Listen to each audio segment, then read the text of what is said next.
Catrin yma eto. Hi, I'm Catrin Williams. I've set up a still life called Amser Te, which is tea time or chutney time, because there's some fruit here, mana cwpanna, a jygiau.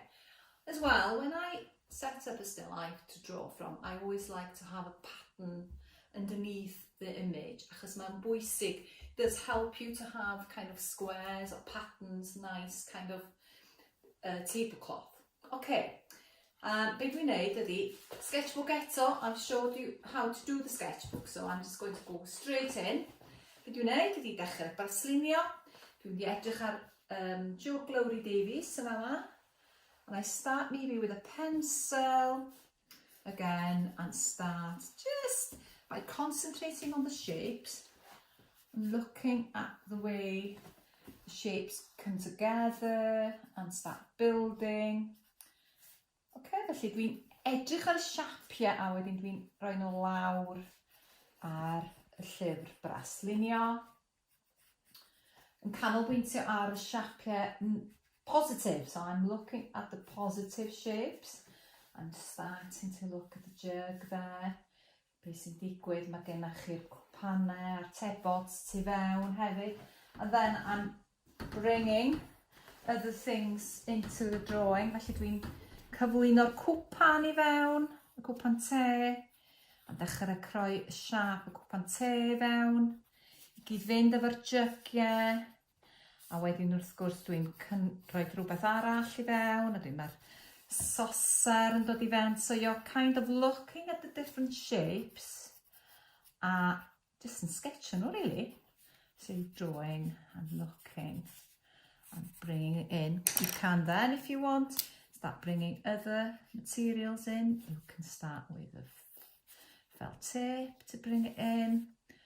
And then start putting other things in.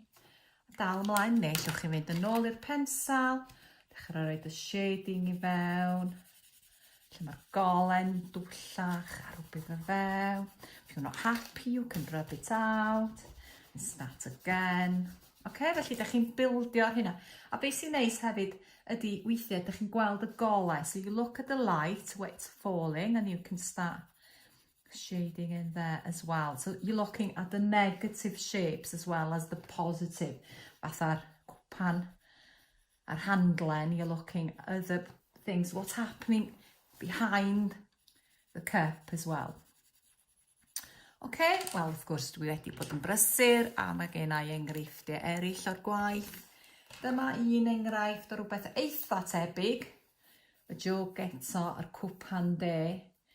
Ffordd mae'r sgwariau, falle bod y llysiau dipyn bach yn wahanol i heddiw yma. Ac mae gen I debot yn hwn. Yn fama, a dwi wedi defnyddio, I've used these pens, pencil, got the shading, gael y gwthrychau'n cydweithio hefo'i gilydd. And then something a little bit different I did. Same process, gosod Bywyd Llonydd i fyny. Got some flowers, used the black pen, but using a lot more colour. Felt tips a pastels o'r gorau. Hefyd, dwi wedi bod yn gweithio ar ddarnau chydig bach yn fwy yn defnyddio ink.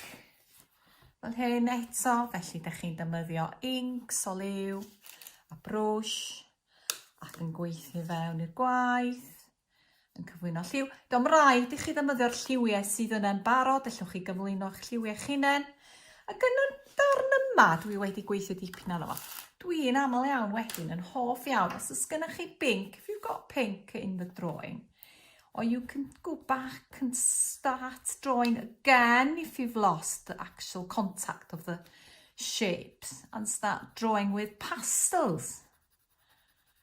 And that will bring it out a bit more. Felly da chi'n gallu ychwanegu drwy'r adeg. Os ydych chi'n hapus fo hwnna, dal i weithio yna fo a cyflwyno lliw arall. Dal i bildio. A just mwynhau o. Just enjoy it. A weithio hefyd, da chi eisiau gweld beth sy'n digwydd tu ôl.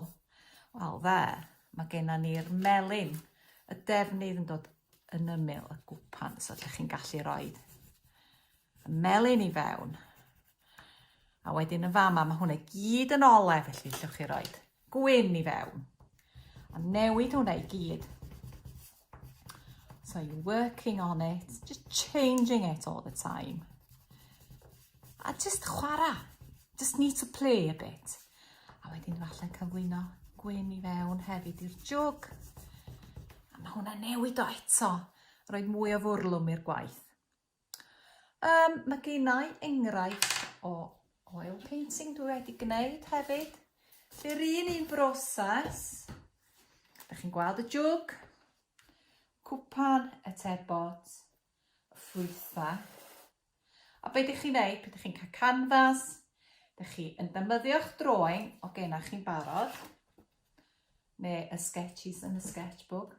A wedyn, ydych chi'n unau'n defnyddio hein, neu ydych chi'n cychwyn o eto. You start drawing the image you see in your still life, putting other things in. A wedyn, mae hwn yn broses anoddach i inks. You use oil paint, but the colour is very great and strong. And what you do is you paint in layers, leave them to dry, a wedyn dal I adio. I'm not sure if this painting is finished yet. I'm quite happy with it. Felly gown ni weld. Falle fydd hwn yn mynd ar wal wedi fframio, falle fyddai'n dal I weithio arno. Ond am y tro, diolch yn fawr iawn am wrando.